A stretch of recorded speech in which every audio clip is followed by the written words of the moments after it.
January 16th through the 18th. Guess what, y'all? Y'all have done so good. There are absolutely no tickets left. We are completely sold out and we cannot wait to see you. We are going to have a blast. And I know that Coach Brittany has said this, but this is going to be an amazing weekend. You do not want to miss it. So grab your dresses, your tux, and your mask, and all the things. We're just going to have a good time. We're going to love on each other and we're going to connect. All right. Then we have on January the 22nd at 7 p.m. our TDF After Dark. This is going to be our member accountability and our check-in for the 2026 new year. You don't want to miss this one. We want to make sure that you're there, so mark this on your calendars. Guess what, you guys? Ambassador applications are opening soon. We want to make sure that, as we spoke about on our town hall, that we are spreading wide across the map. So those applications will be open for you to apply soon. All right, so let's talk about some important transition details. So our new TDF membership tiers go into effect on February 1st, 2026. Say that with me.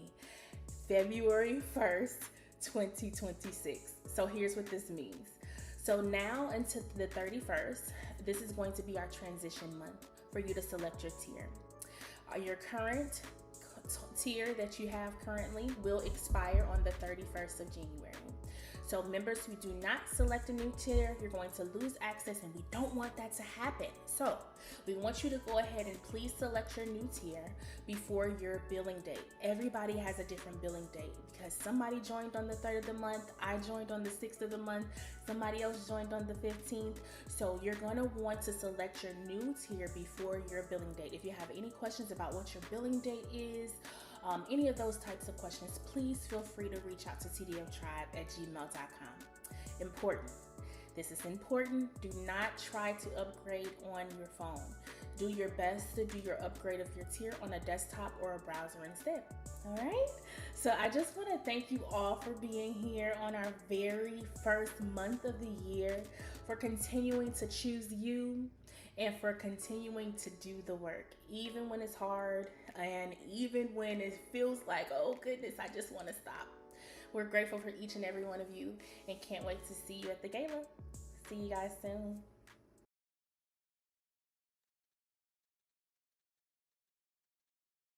There we go. Good morning, good morning, good morning, beautiful people.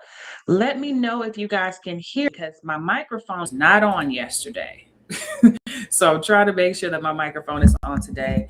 Good morning, beautiful people. Welcome to the Daily Fix. Today is January the 13th, but it is also our public session day. So we have a lot of new people joining, a lot of people who are peeking in.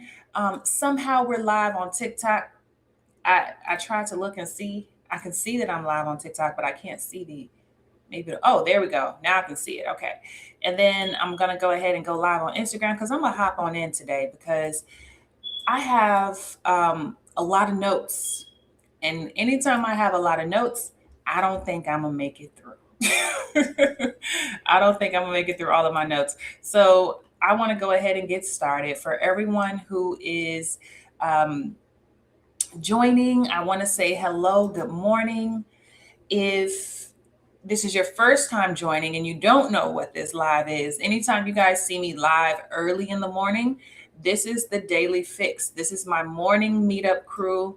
These are people who are a part of the private community where I host a live session every morning, and you get to come in and we talk and we discuss different things every month depending on what our topic for the month is, right? So for the month of January, we started off talking about how to align ourselves in the new year. I cannot see. Hold on, I'm trying to see comments. I don't. Why is it so weird? Okay. Oh, I think it's right here. Oh, there it is. Okay, y'all got like three screens up. Okay.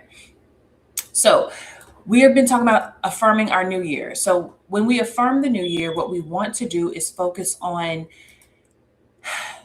saying with our mouths, right? Because it's one thing, for us to have desires that we want to accomplish, things that we want to see happen, but we don't always know how to affirm them in a way that they actually stick. So, this whole month, we have been doing a lot of self introspection. We've been doing a lot of self awareness, getting clear about what part of ourselves needs to become new in order to make the new year what we want it to be. All right. So this morning, I'm going to continue that conversation. For everybody on Instagram, welcome. Good morning. I am glad that you are here. I don't know what just happened, y'all. Every time I go live. Oh, there we go. I'm still live. Okay.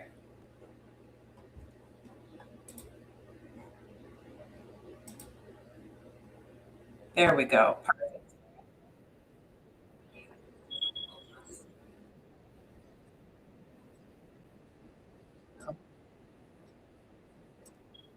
Okay. Perfect. All right. So let's hop into today's topic. If you're ready in the comments, say ready. Say ready in the comments. Where is I'm gonna try my equipment today. I'm gonna see if it works well. All right.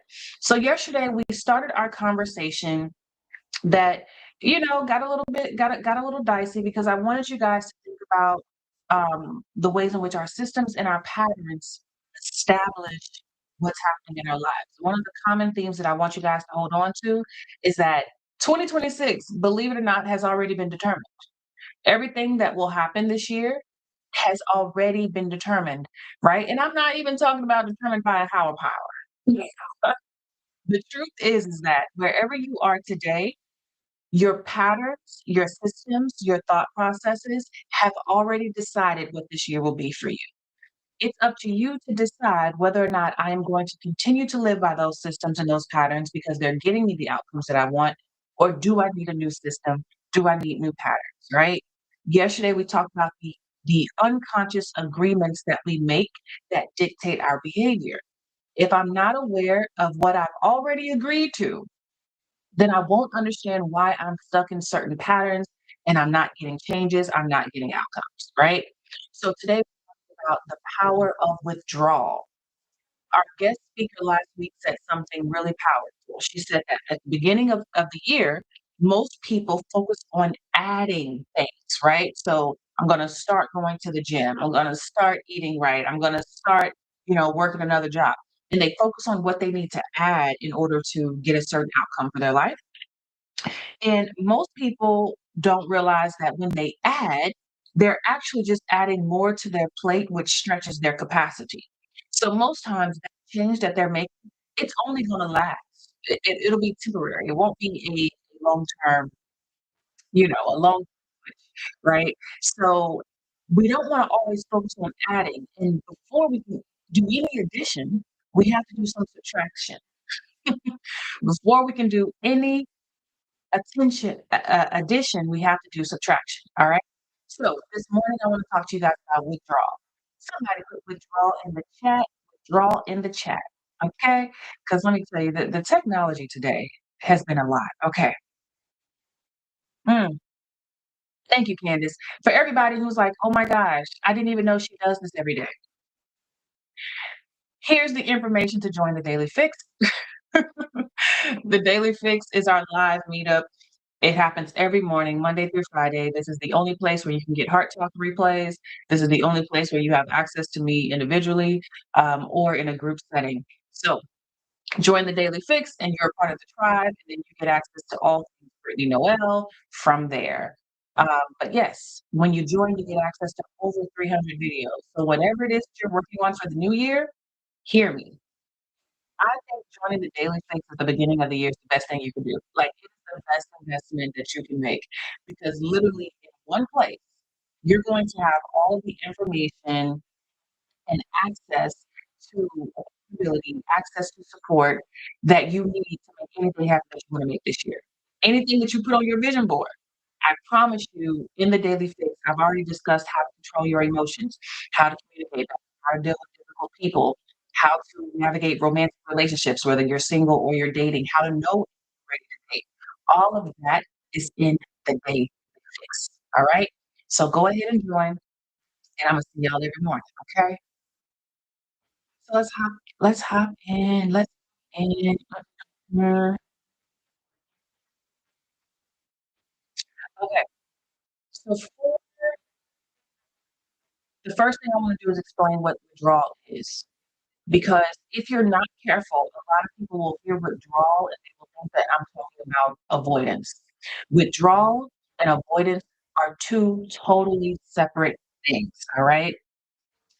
If it's choppy, most times it means you need to log out and come back in because I think it's YouTube that does that. All right.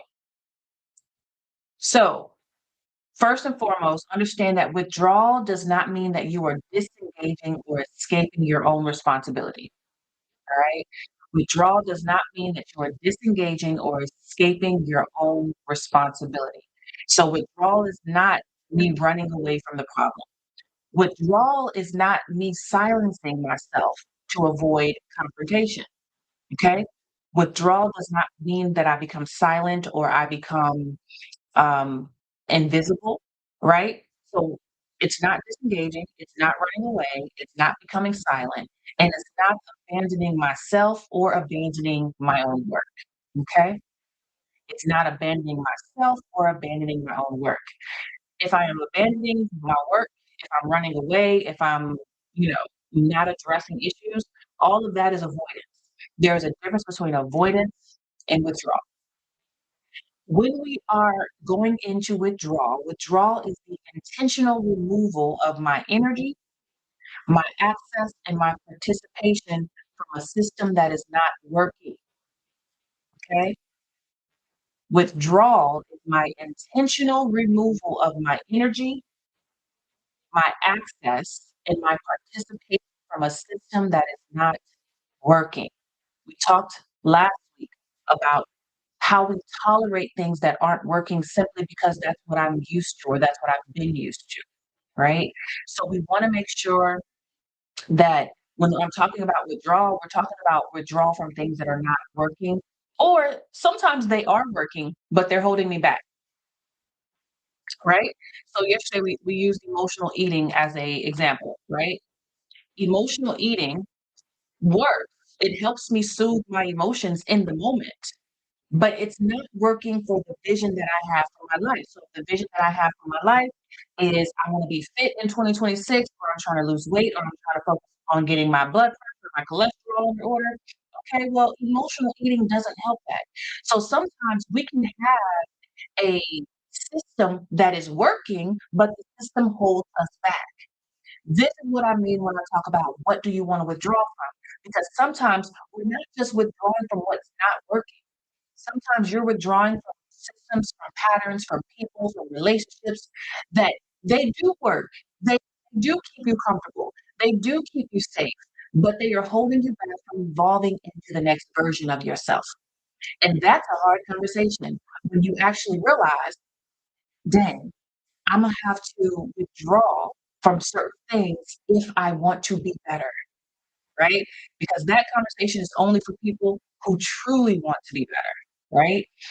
Am I willing to withdraw from the things that kept me comfortable if it means that I get to evolve and become a better version of myself? That's a hard conversation. All right. So that's the difference between withdrawal and avoidance. I want to make sure that we know the difference because I am not telling you to avoid. I'm telling you to stay engaged with the work. But withdrawal is an intentional act. The reason why withdrawal is important for us to talk about in January is because it is hard to affirm our year, right? We've been affirming and creating affirmations all month. It's hard to affirm our year without being clear about what we need to disengage with, right? Because for every affirmation that you guys write about who you want to be and how you want to show up this year, in order for me to be that person, I'm going to have to withdraw from something. All right. Withdrawal, I think, is more powerful in the new year because I have to be clear about what is it that I'm willing to give up or to separate myself from in order to make this new thing happen. Period. In order to make this new thing happen, what am I willing to withdraw and remove myself from? So we're looking for things that are misaligned. They're no longer in alignment with who I want to be.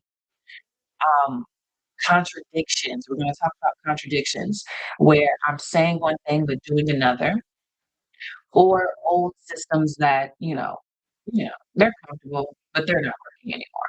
All right. So when we withdraw, the reason why withdrawal works is because every system that you're a part of right now requires your energy in order to sustain it. So let's look at relationships. So let's say you have an unhealthy relationship with your mother-in-law, and your mother-in-law, every time she comes over your house, she's critiquing your house, and she's like, "Oh, you didn't do laundry today?" Or, "You just let the kids just run around like that." So every time you come over your mother-in-law house, she got something to say, right? And typically, the interaction is she'll say something snarky, and then you say something snarky, and now we're in this passive aggressive battle of words, right? So no one's becoming loud, no one's lashing out, but clearly, I'm giving her my energy, I'm giving her my attention, I'm giving her my focus, and I'm feeding into the negative behavior. That's the system, right? I need you guys to understand that for everyone that you have in your life right now, in some way, every relationship has a system. So what is our system of interacting with each other? Does this system bring out the best in me? So if you said for 2026, it's my goal to be less petty. All right. Is that anybody's goal this year? Because I feel like for some of y'all, that needs to be the goal. My goal is to be less petty this year, right? Okay. Well, if that's the goal, then that means feeding into the system with your mother-in-law goes directly against that. So that means now I have to decide, I have to withdraw from the system with my mother-in-law in order for me to be good, right? I need you guys to understand when we are withdrawing, because a lot, especially in this situation, a lot of people feel like, okay, well, if I withdraw from her, then it means she won. If I withdraw, then it means that she's getting the upper hand, right? Many people, especially as it relates to relationships, have a hard time withdrawing. They think that there's this win-lose game to it, right?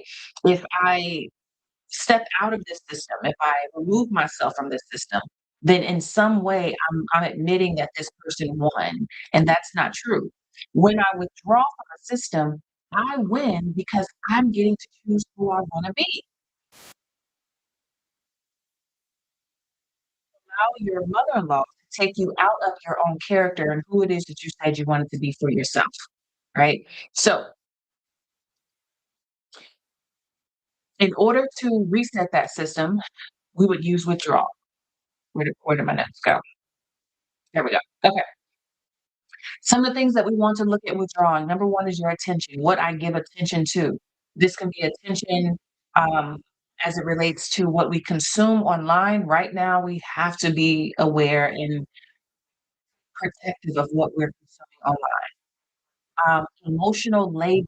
Emotional labor is when I am emotionally invested in people, places, and things that don't normally invest back into me. We need to look at where we want to withdraw our time. Where am I spending most of my time to where by the time I get home or weekends, I don't even have time to pour back into myself or do self-care because I'm exhausted, right? Reaction. Where am I participating in the reaction, huge emotional reactions that are not getting me what I want or it's simply just exhausting? Okay. Where am I offering explanations when my boundary was enough? Okay. Where are you over explaining yourself instead of just asserting your boundary? Right. And then where am I showing up as available when I really don't want to be available or I shouldn't be available? Right. When your energy is removed, you're going to destabilize systems. And this is the biggest thing because when you remove your energy, people are going to be upset. When you remove your energy, people are going to be disappointed. When you remove your energy, people are going to say you're acting funny or you're being negative or you're the Debbie Downer. They're going to be upset because when you disrupt the system that's been built, you become like the oddball out, right? So you have to expect that if me and my husband argued all the time over money, and now this year I'm deciding I don't wanna argue anymore, so instead I'm gonna set boundaries around money, I'm gonna be clear about what I need and what I don't need, and anytime things get too heated, I'm gonna remove myself from that conversation. When you start removing yourself from the conversation, the husband's gonna be like, "Hold on, wait a minute. What's happening here?" Right? Because they're used to the system of you guys going back and forth and taking shots at one another. So when I remove myself from that, the other parties involved in the systems, they are definitely gonna react because you're destabilizing the system, you're exposing unhealthy patterns, and, you're stopping outcomes from compounding. Now, the other people may not be able to appreciate that because depending on where they are in their own work, they may not be able to realize this is a good thing. But initially, they're gonna be in shock, and they this is where you'll see most times they try to get a reaction out of you. So the more you withdraw, those people do start to push in. They start to push in because they wanna see if they can get you back into the pattern. That's a whole nother conversation. We'll deal with that another day. Today, we're focusing on what you need to do, okay? Alright, so let's talk about the purpose of withdrawal, alright? There's a few things that happen when we withdraw. Number 1, withdrawal is going to show where your power has been leaking. When you guys see me do heart talks, right? Most times, especially when I'm having hard conversations with people, most times all I'm doing is showing them where they have lost their power, right? Because they come to me and they say, "Well, Brittany, this they're doing this and they're doing that, and this is happening." And they're telling me all these things that other people by right are doing. But the simple question I ask is, when they did this, what did you do, right? And the truth is that when people did something to me, I responded in a way that said that I did not have power or my power wasn't important or their power was more than I gave up my power by how I responded to them, right? When we are having power leaks, right? Um, Power leaks physically look like one, when you start to explain the same boundary over and over, right? We'll talk about it more, but when I set a boundary, you can set a boundary, you can reinforce a boundary, but I don't have to keep explaining a boundary. So when I first set a boundary and I say, "Hey, you know, I'm eating right because I'm trying to, lose weight for the end of the year." And then I have a friend who's like, "Girl, you can go to happy hour with me, we can eat enchiladas, we can do these things," right? And so this friend keeps asking me to go do these things, right? I can explain and say, "Hey, this is really important to me this year. I'm really focused this year. I'm locked in. I would appreciate your support," right? That's me explaining to her why the boundary is important and why I'm holding the boundary. But if she continues to press that boundary, right? I don't have to keep explaining to her why this boundary is important. I can simply reinforce my boundary and say, as I said before, and my answer has not changed, because that's my favorite. Okay. When people continue to press my boundary, my favorite is my answer has not changed. They hate it. Okay, people hate it. But it makes it very plain. My answer has not changed. And it also acknowledges I've already given you this answer before. Right? So this brings to their awareness, we've already had this conversation. You know that we've already had this conversation, and I'm not going to have this conversation with you again. So to reinforce my boundary, I will simply say, my answer hasn't changed on that topic. I still feel the same way I did last week about that, right? So I can reinforce my boundary, but I don't have to keep explaining. And you will have people who will constantly sit down, you go on text messages back and forth, you on the phone for hours trying to explain to people why your boundary is what it is, hoping that they understand, hoping that they support. That is taking away your power because all the energy that I'm putting on constantly re-explaining why this is important, I'm losing the energy that I need to change my life. Now I'm too drained to go to the gym. Now I'm too exhausted to eat right. I used all of my energy trying to get this person to understand it versus just living my life. So that's a way that you lose power. You lose power when you try to fix things that other people won't address. When you try to fix things that other people won't address. Okay. The classic question I get is, Brittany, how do I fix my marriage? My husband doesn't want to go to therapy.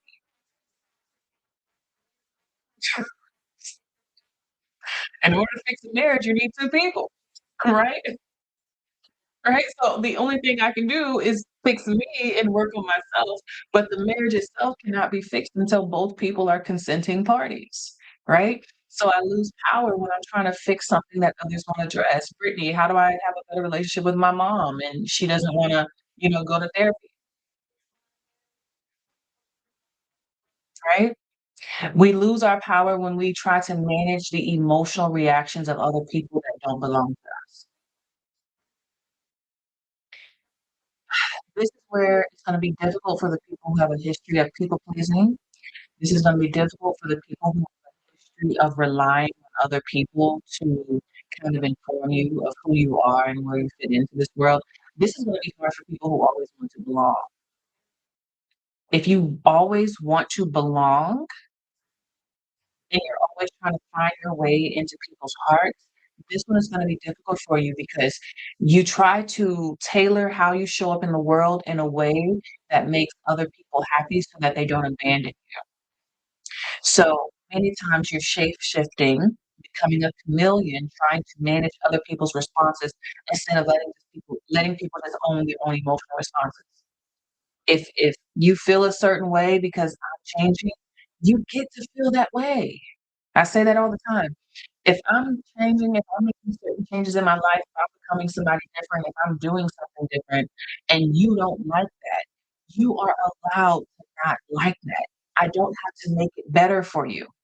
I don't have to make it more digestible for you. I don't have to make it a good experience for you. This is where we have to allow people to own their own emotional reactions about who you are without trying to save them from it. Okay. And also lose our power when you stay engaged in conversations that go nowhere. This is why y'all don't see me on podcasts. Okay. Quiet as it's kept. This is why I'm very selective about what podcasts I do because sometimes I just don't feel like the conversations are productive, right? And so when I feel like a conversation is not productive, it's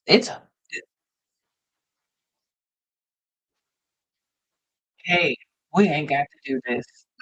That is, that is my favorite line. We ain't got to do this, all right? So when I'm in a conversation that's going nowhere. Number one, you'll know that you're in a conversation that's going nowhere when you guys start to have circular conversations.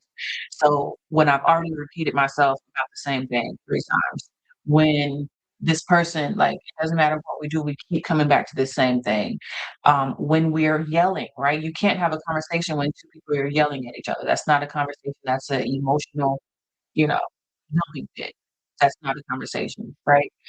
When the conversations are no longer productive, we cannot find a solution, okay? When a conversation is no longer productive, we can't find a solution. So the longer I stay engaged in a non-productive conversation, I am losing my power.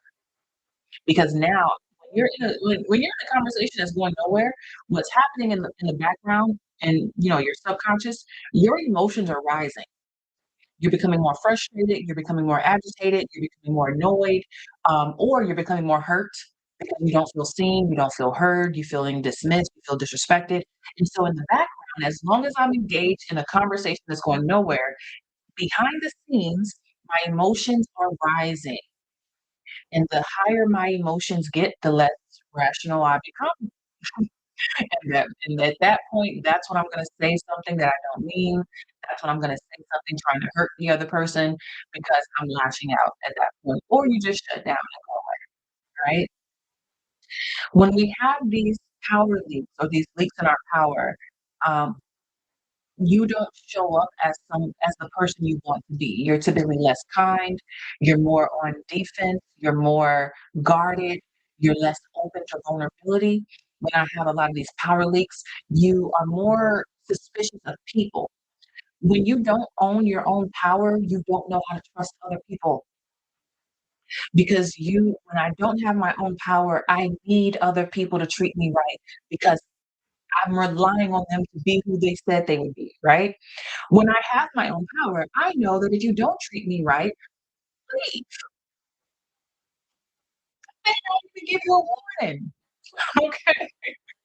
When I own my own power, I'm less dependent upon how people treat me because I'm clear about who I am and how I show up in this world.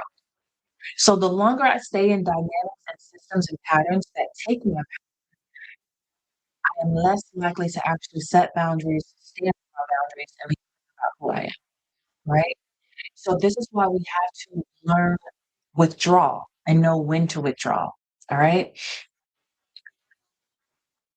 Withdrawal is going to help you tolerate less. Okay. Last week we talked about tolerating broken things and broken systems. What tolerance is not patience. And there's a lot of people who will teach that. People will tell you that you just got to be patient with them. You just got to be patient. They're growing. They're working on themselves. And there is a such thing as being patient, right? And I tell people the difference between patience and tolerance, right? When I'm truly being patient with someone, it means that whoever or because it's not always someone, sometimes it's a job, sometimes it's a system, sometimes it's something that I'm, working with. It's not always a person. But patience means that whatever it is that I'm interfacing with, it's getting better along the way. It may not be moving at the rate that I want it to move. It may be moving slower than I want it to move, but I can see tangible process that it's slowly getting better. That's something that I can be patient with. I can see that the growth is happening. I can see that the change is happening. It's just happening at a slower pace. And for that, I can practice patience. Tolerance is when you see no growth. Nothing is getting better. They're not trying harder. They're not listening. They're not re-engaging with new behaviors. They're not interacting with you in a different way. And you keep making excuses for them. That's tolerance. You're tolerating bad behavior. You're tolerating broken systems. You're tolerating things that don't work for you. That's tolerance. There's a difference between being patient because I see growth happening. It's just a very slow growth. But tolerance is when I see no growth at all, and I'm still justifying why I am present. Okay, I want you guys to hear how I worded that. You see no growth at all, but you still justify why you decided to stay present. All right? I'm telling y'all, this is why they hate me at Heart Talks. Because they'll say, well, Brittany, they did this and they did that and this happened. And I'm like, I hear you, I hear you, I promise you, I've been there. I get it. But why did you stay?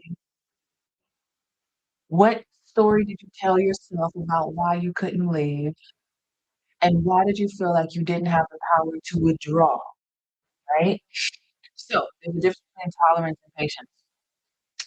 Um, when we withdraw, we are resetting our tolerance level. This is why when you are in your healing journey, it feels like you become less patient with people. It feels like you become less compassionate. And it's not true. What's happening is my capacity for dysfunction is getting lesser, right? So when you grow up in a chaotic environment, right? When you grow up in dysfunctional systems, when you grow up with people who don't treat you right, the unfortunate side effect is that I have a high tolerance. I have a high window of tolerance for disrespect. I have a high window of tolerance for things that don't work. And so what happens is I get used to tolerating dysfunctional things, and things that are really wrong don't feel as wrong to me because it was my normal, right? So when you start healing, what happens is your ability to withdraw is going to reset that window where your window was before like this, and you could tolerate this much dysfunction or this much broken stuff.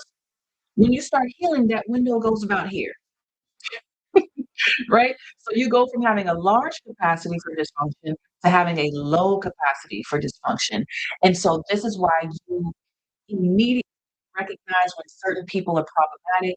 You immediately can recognize when things don't work for you. And you're like, hey, I don't, hey, count me out. Okay. I'm big with the count me out. Hey, I ain't got to be there. Right. And so it feels like you are less compassionate when really your empathy has been reset. You now have boundaries around your empathy. It feels like I am less supportive when really you've learned that I can't fix people and therefore I don't try, right? So when you are practicing withdrawal, it's teaching you how to reset what you tolerate. That's the reason why we do withdrawal. The better you get at withdrawal, the healthier your nervous system becomes. The better you get at withdrawal, the healthier your nervous system becomes, because I'm not purposely exposing myself to people, places, and things that are constantly disrupting my nervous system, okay?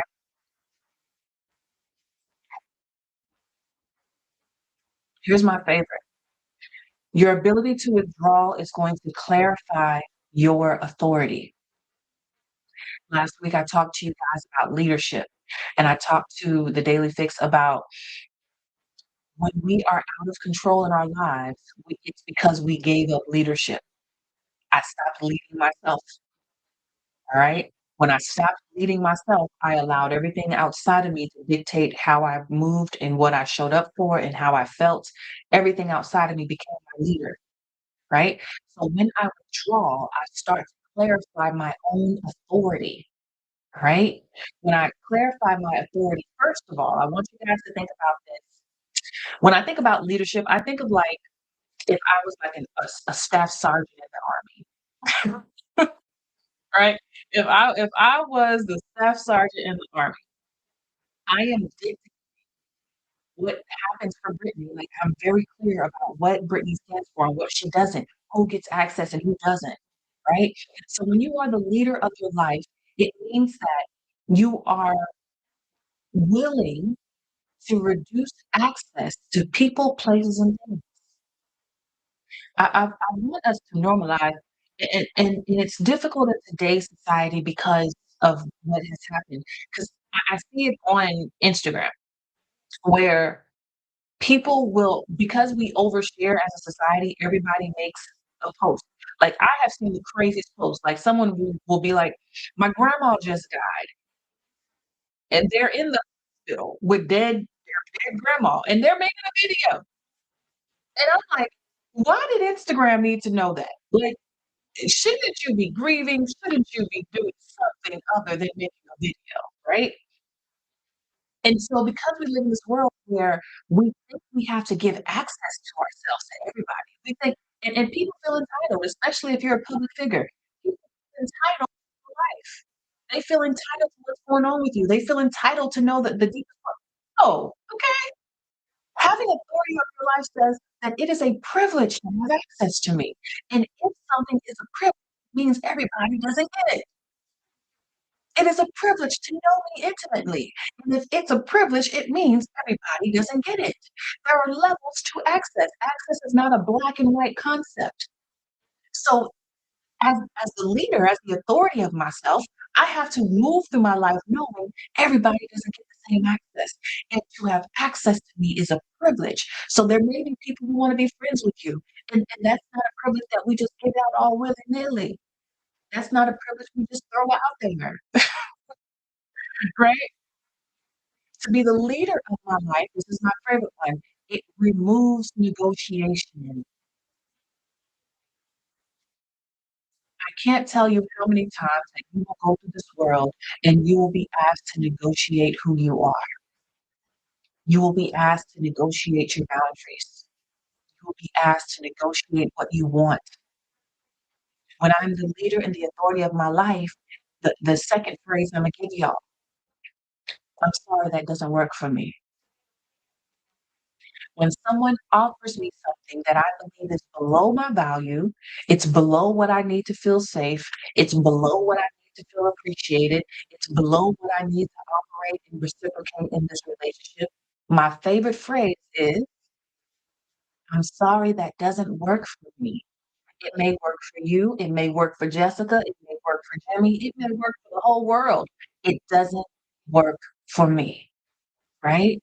So to be in leadership over my life, to be in authority over myself, I am withdrawing the democratic system, right? Some of y'all have a democratic system where everybody gets to weigh in on how you show up in your world, especially if you come from a certain culture or a certain background where things are more collective and people have very strong opinions about you.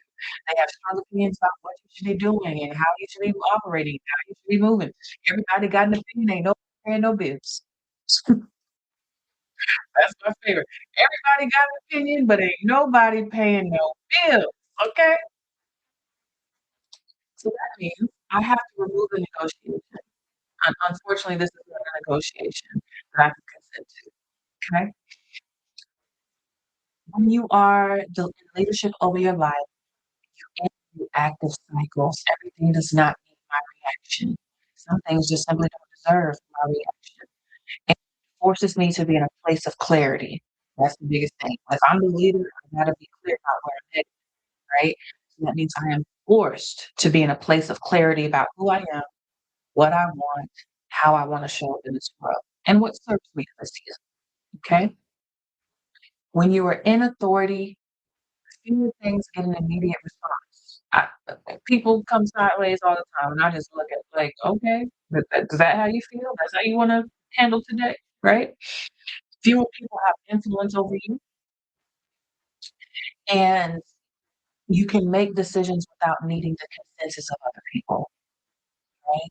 So when you're in your own authority, you are less reactive to the world. You're influenced you're not influenced easily, right? Because I know what my boundaries are. This is why it's when you were in authority over your life, it's hard to get love. You can be lied to, but it's hard to be love bombed because I have a standard of what love is and what how love feels and what kind of love connection I want to have. So when people come in and they're offering all this love bombing, number one, I understand that that's probably not genuine or authentic, right? And it's probably not something I need to be sustained in a relationship. So I'm not as impressed because I'm looking or I value something deeper than what most people do when they love bomb, all right? Okay, I didn't get through all my points, but the point I wanted to get to was in order for us to increase our capacity, because I will say for 2026, if there's one thing I want to stop hearing, I want to stop hearing people say, I don't have capacity, right? Because I think that as with all things with mental health, it started out as a good thing because we teach this as a good thing. And what happened was people decided that capacity was going to be my cop out. So if I don't have capacity, then I don't have to try. If I don't have capacity, then I don't have to show up differently. If I don't have capacity, then I don't have to push myself. I have to grow. Anytime things gets uncomfortable, I don't have capacity. And that is avoidance. That's not withdrawal. That's not healthy. You're using a mental health concept to just avoid the work. And I've seen other therapists talk about it, but it's very real that the capacity conversation has been weaponized in many ways, right? So I want us, because of healthiness is to have capacity for the things that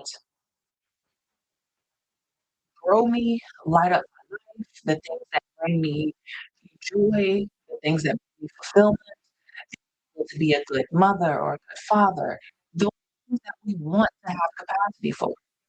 But in order to have capacity, we have to withdraw from things in order to show up in certain situations better. So my goal here is that if you're in a place where you feel like I'm just so overstimulated all the time, I'm overwhelmed all the time. I don't feel like I have time to, take care of myself. I don't feel like I have time for self-care. I don't know when the last time it was that I got a massage. I don't know when the last time it was that, I made a therapy appointment. If you're so overwhelmed that you can't maintain you, that's a problem. That's a problem, right? So we want to subtract the things in our lives that are draining us and add the things that give us fulfillment, right? So this is where I want you to look at the familiar roles that you play in your life and see which ones I can get rid of. Very simple. I don't know why that thought just came in mind. Some my thought is some of y'all got too many friends. That's sounds horrible. Um, but what it means is that first and foremost, I think that some of us have defined friendships so loosely that really we have a lot of acquaintances, but we only have a few actual friends. But what happens is because I've defined them all as friends, I try to show up for them all in ways that I'm not capable. It's draining. It doesn't feel good to me. I feel overexposed. I feel like I'm trying to keep up. I feel like I'm failing my friends in some way because you haven't redefined what true friendship actually is. And so you're trying to be available for a lot of people, right? Um, so sometimes I need, in order for me to withdraw, I need to redefine who in this season, who are my actual like support system? Who is my actual like people I can lean on? Because that may not be everybody. And if that's the case, I may have to withdraw from the other relationship because I say this all the time. Every relationship requires reciprocity and it requires effort. Every relationship. So whether it's a relationship romantically or your friendship, do I have enough to go around to be a best friend to 20 different people? Maybe not. Maybe not. Okay. So in order to increase our capacity, we have to withdraw for some things. Okay. Here's three things I want you guys to do.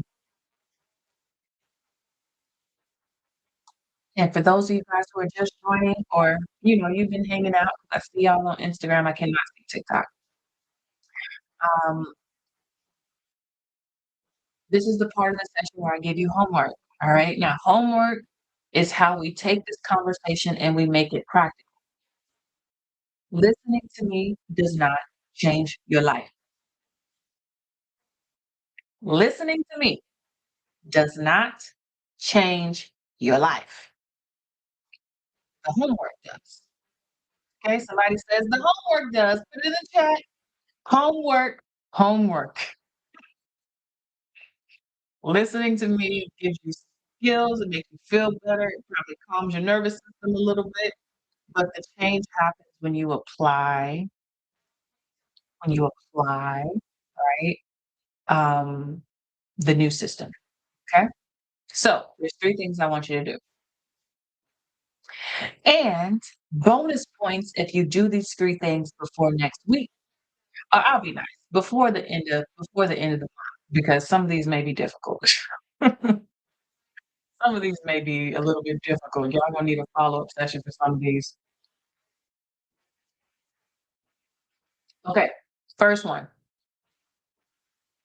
we're gonna practice with okay, now some of you will practice withdrawal, and it may cause some disruption. And with disruption, yeah.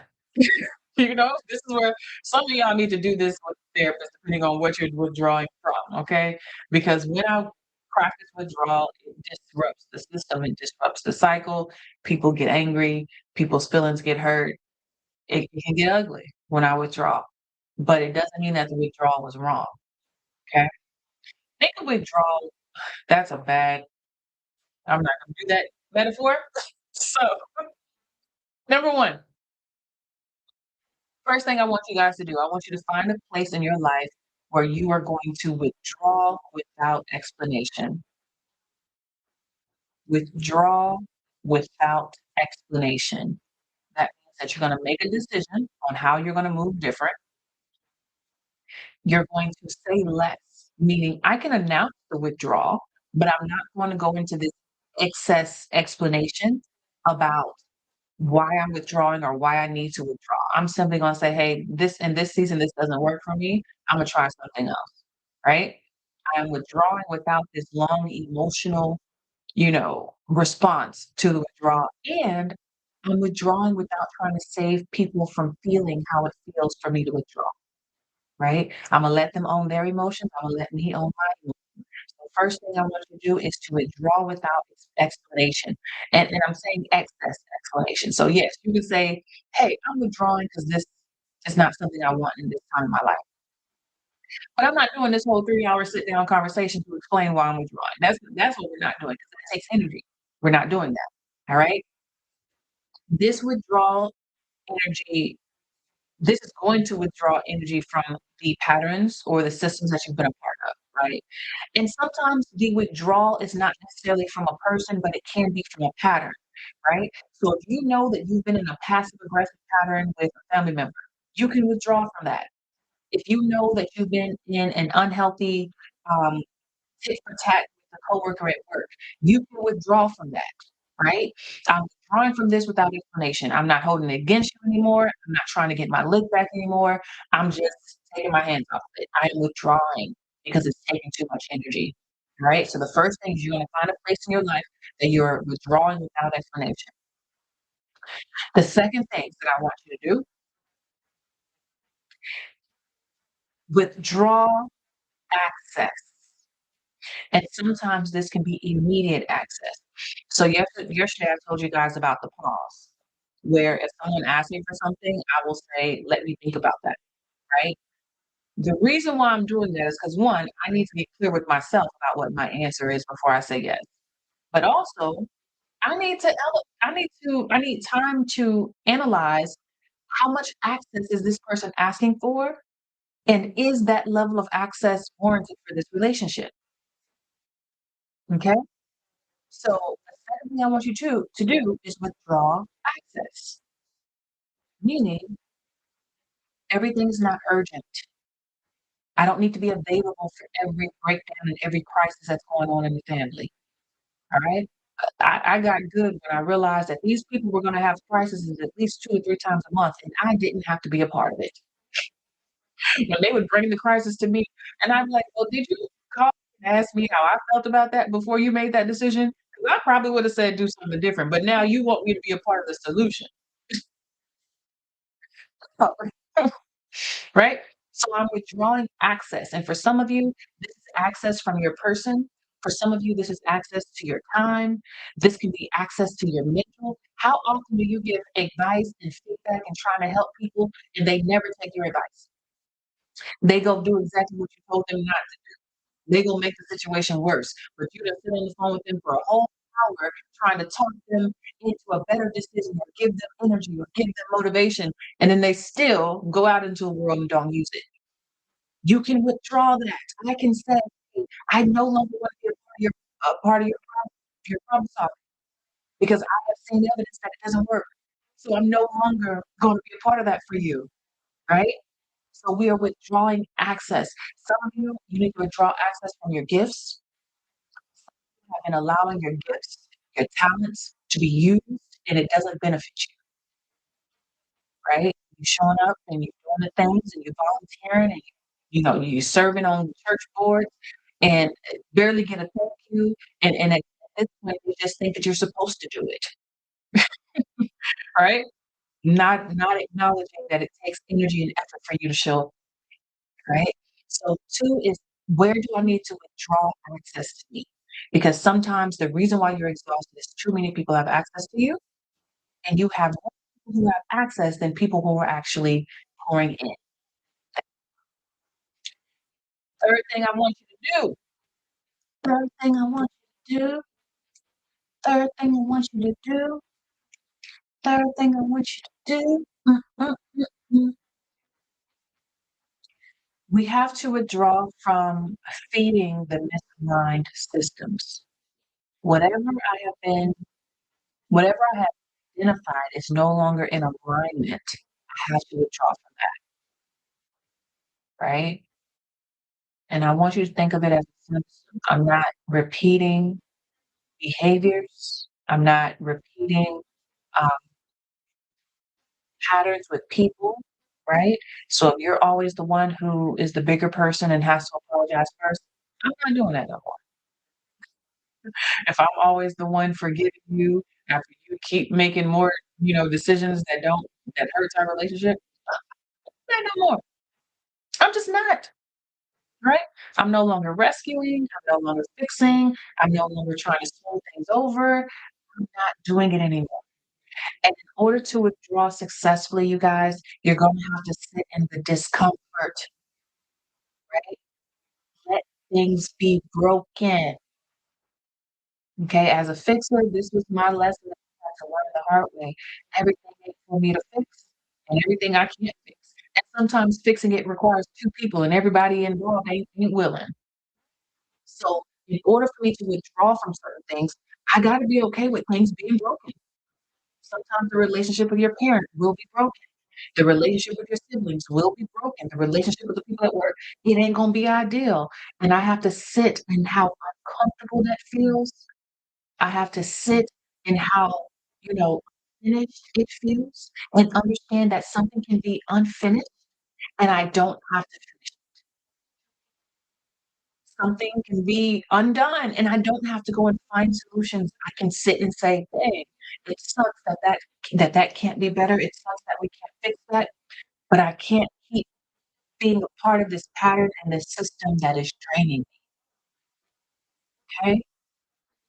So the homework for today is to withdraw, withdraw,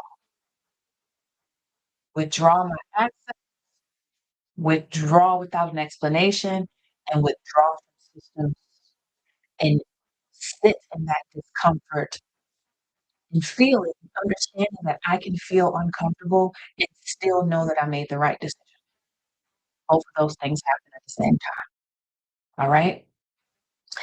So this has been our Tuesday morning session of the Daily Fix. I want to thank all of our guests for joining from all across the world, all of our TDF family in the YouTube chat. I'm happy to see y'all. Y'all know we have our gala this weekend. So I'm going to see you guys on Saturday. If you are not a part of the Daily Fix and you want to join, the QR code is there. Make sure that you join because this is the work we do every day. And when you join, you get access to over 300 sessions. So whatever it is that you're working on in your life, I promise you, I've already addressed it in the Daily Fix. Join because the fix be fixing, all right? And like I said before, January is the perfect time to join because one, you don't have to, you'll be caught up on 2026 content, but it's going to give you the accountability. It's going to give you a community, and you won't feel like you're doing it by yourself, right? That's one thing that I am grateful to my tribe about. It won't feel like I'm growing in isolation anymore. And I always say that that's the thing that I wish I had is that when I was going through my stuff, I wish I would have had people that I can go to, like, y'all ain't gonna believe what just happened, right? And have that place where I can fall apart without judgment, without people talking about me, and know that, hey, sometimes we fall apart and witness my coming back together. For me, that's the beautiful part. When I can witness everything's gonna come back together. You're gonna come back together. And when you come back together, the comeback is so beautiful. All right. So join the Daily Fix. I can't wait to have you. To all of my Daily Fix tribe, I will see you guys tomorrow in the Daily Fix. And if you're not, then I'll see you guys next week sometime when I go live. In the meantime, in between time, I want you guys to have a beautiful day. Do something that makes you feel loved.